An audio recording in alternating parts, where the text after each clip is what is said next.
What's going on, everybody? John Eric Pauli here with My MMA News, and today's guest just defeated Ashley Yoder by a unanimous decision at UFC Vegas 81. Always great catching up with Emily Ducote. Emily, nice to see you again. How's everything going? Good. Thanks for having me. No problem at all. Let's, I guess, start right here, the obvious here. Back in the win column. Just how good does that feel?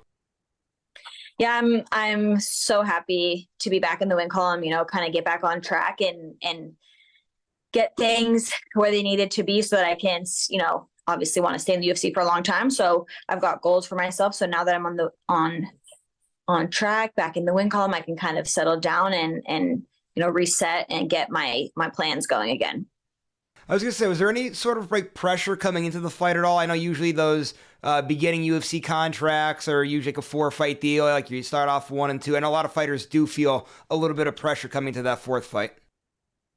Yeah, I didn't really feel pressure like on that sense, just more for myself. I want to be successful for myself. I've got personal goals. So more for that, just I put a lot of pressure on myself in general, and I have a lot of goals for myself. So not so much like, this fight of my contract or whatever, but I just wanted to win. I want to win. I want to do well. I want to be successful. I want to put on a good fight for everybody. And obviously, I'm sure you're going to be in the UFC for a while here. How are those negotiations going? Are you a part of it, or have you signed anything yet? Any word or anything like that?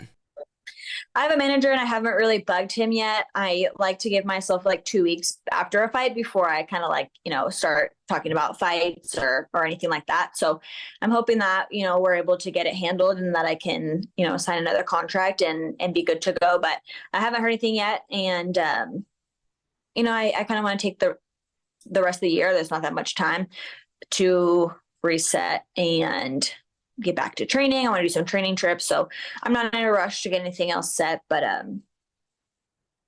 that's pretty much it.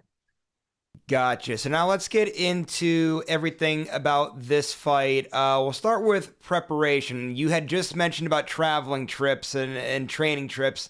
You did a little bit for this one, right? I think you used the PI, the broadcast team had mentioned, to spend a little bit of time at Extreme Couture. Just what was that like, being able to travel those different places in Vegas? Yeah, I had actually never been to the PI before, so it was really cool. I got to check it out for the first time a couple months ago. My manager, Tyson, is really good friends with Eric from Extreme, so I was able to go there and train with them, which was really awesome because obviously they've got a fantastic group of people there. So I was able to get some work in with those girls, and I did 2 separate trips there. So I just felt really good. This camp, I feel like I hit everything that I needed to hit, got all that preparation, and got really some good training in outside of my camp. So I definitely, for the next time, want to go back and train with those girls again. Yeah, Extreme Couture is a fantastic gym. I know back in the summertime, I got to go out to Vegas, do a few interviews and whatnot there. Not only, obviously, high-level athletes, but everybody's so nice and great and friendly and welcoming there. So glad you had a good experience there with that. Also, along these training lines, I have one other question before we actually get into the specifics on this fight. Ashley was coming to this fight with a very long layoff. I was just curious, how hard was it to prepare for somebody who hasn't fought in so long? Because you don't know what you're essentially going to get when somebody's off that long. They could be a completely different fighter when they come inside the octagon that night.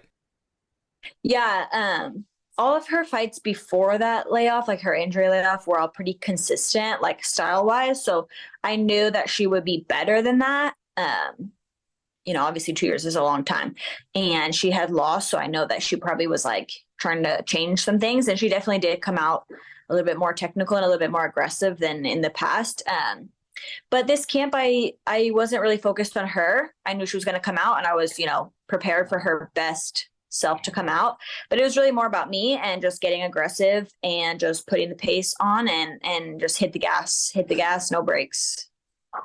And one of the things that the UFC broadcast team kept saying throughout the course of the fight was that they were surprised that Ashley wasn't grappling at all like she had done in previous fights. Also, just along the lines of we were saying with those last, did that throw you off at all at any point that she wasn't going to something that she typically would have done in the past? I knew she would shoot, and she did shoot, and I stopped those shots. So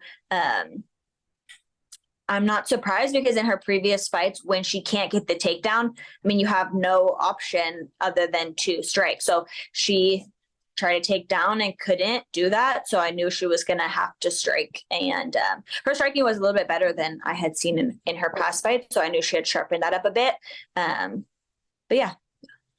And along the stand-up lines, I wanted to ask you, because as I was watching the fight, I thought it seemed like, anyway, you were reading everything so perfectly. It seemed like you were always one step ahead of Ashley. Whatever she threw, you timed everything so well off of it. Did you feel that way in there, that you had a very good read on her? Yeah, she was longer, like a lot longer than me. But I was lucky this camp. I had Penny out, and Penny Kianzad is obviously a really great striker. So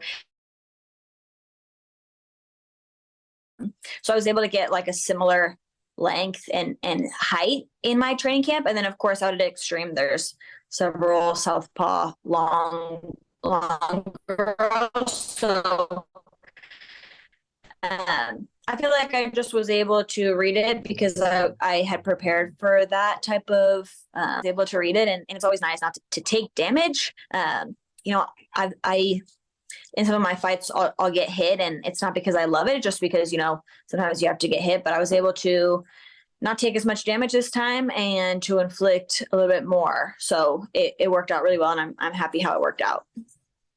And I wanted to ask, just along, the striking lines and the way how you're able to read everything. I know one of the things, I know we're talking about the broadcast team a lot here, but they wanted to see you throw more punches. But at the same time, I mean, when you're going against somebody that has that longer reach like that, it's a little bit easier said than done, right? Because you kind of have to let them kind of swing, miss, cut that distance down. It's a lot easier said than done when you're the shorter fighter there.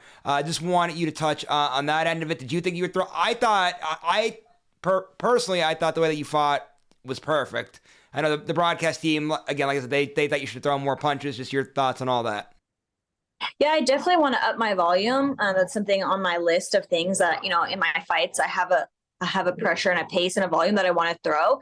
But I do feel like I did throw a lot this fight, and maybe I could have thrown more, but also at the same time, everything I was throwing was landing and doing damage. So I'm pretty happy with it. Definitely do in the future, you know, want to up the volume. But for this fight, I think I did what I needed to do, and was able to get a lot of damage while I did it. All right, so now to the good stuff here, right? So obviously you come in, you get the win, you're very happy with your performance, and you get to do it in front of your family. What was that like, being able to have your family in Vegas during the fight week? Your grandmother was actually able to make it to the fights, which was a pretty awesome thing to have in your corner there. Yeah, it was awesome. I heard her, and I think it was like the third round, and I was like, oh my gosh, is that my grandma? Is she here? So they kind of surprised me with it, and I'm so happy that she was able to do it, because she loves MMA. She loves fighting. She loves UFC. She like really, really follows along with it. And she's just like a very feisty woman. So she's still got so much energy. It was really, really awesome to see her before the fight, and for her to be there, and then to celebrate with my family afterwards. So I really I can't complain. I had a really great trip, a really great fight, and a really great celebration last week. And I know that the celebration wasn't very long. The day after the fight, you flew back out from Vegas there. So that few hours that you had to enjoy with the family and friends there in Vegas, what'd you guys do? We ate. The hotel was like super nice, and there was a bunch of food places around, and there was a Ben and Jerry's place around. So we just walked, got food, kind of watched the rest of the fights, enjoyed each other's company, and that's pretty much it. And that's how I liked it. So it was good. I noticed you said Ben and Jerry's are known for ice cream. You like donuts there. Did you get any of those in Vegas? I did not get donuts. No, I didn't. They didn't have any like around us, and I didn't really want to go out and like hit the strip or anything. So on my next Vegas trip, I'm gonna find the best donuts out there. I bet that you're definitely going to, for sure. I guess just one last thing before we wrap things up here for today. Obviously, this is probably the last fight for you of this year, kind of looking into now 2024. What's kind of the layout of when exactly you kind of want to return? Kind of what's the rest of your 2023 going to look like as you get, prepared for the new year there? Yeah, so my gym is actually changing location, so we're going to be doing that pretty soon. So the rest of this year, it's only like 2 months, which is crazy. But so we're going to be moving the gym, just kind of getting settled. I would like to fight, early next year. So like I'm thinking like late January, early February would be fantastic. But I need to just see what the dates for shows are. And yeah, that's pretty much, I want to stay active, but definitely early next year for me. That would be my goal. All right, Emily, I appreciate the time as always. Again, congratulations on the win. Just last thing before you head out for the day, you have any management, sponsorships, anybody you got to give shout outs to, all that good stuff? Take it away. Floor is yours. I like to post all of that on my Instagram. So that's where I post everything. So if you need, you want to stay up to date with all my stuff, my fight stuff, my managers, my sponsors, my dogs, my home life, whatever, Instagram is the place. And that would be the best place.